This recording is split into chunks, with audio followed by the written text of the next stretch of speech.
我这些这些国家都插上你，我一样，俺妈都出来看那那些马回家去，俺那边什么呀？他看差不多半年个门呢，你说我这他去回家没有往回门去。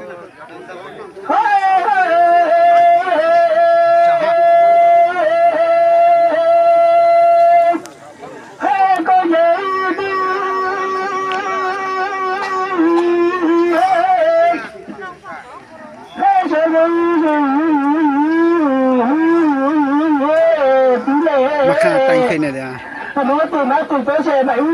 tham gia máy thôi, số chỉ nó lấy bảy mấy cái gì, nó được từ về tham gia, khai ra là cái này có thể tụi anh là nhập tụi bên cho tụi anh ạ. Nói chỉ bây giờ cái xe đi tháng cho một gì sẽ ra về chúng tôi cũng là cái tụi anh mà. Nó để ta vào lại cái suy nghĩ tụi anh bộ như mà lại cái về mang ra mà ra đi tôi coi cho về chúng tôi coi bây giờ mà thầy giáo nói là từ đó từ tới bây giờ về bây giờ mọi người chúng tôi coi về mà thầy giáo đi về ôi mình sẽ rồi thế mà từ tới giờ tại sao tôi chưa chịu mang người đến là bởi sự mang về mà lại tới dân luôn Amerika di mana dah kini kalau sekarang saya lagi zaman ni kalau khusus memang tu kalau mesti mana tu sehari sudah sekarang ni memang jadi pada tahun ni memang mungkin tidak kau muda saya di mana lepas ni jangan kau cuma dah kau mana muda tu memang yang tunggu kau tahu memang masa tunggu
Pasal orang kisah tu, main maya ni, orang tu mungkin yang tu kerja maya pasal rumah lepas ni ha.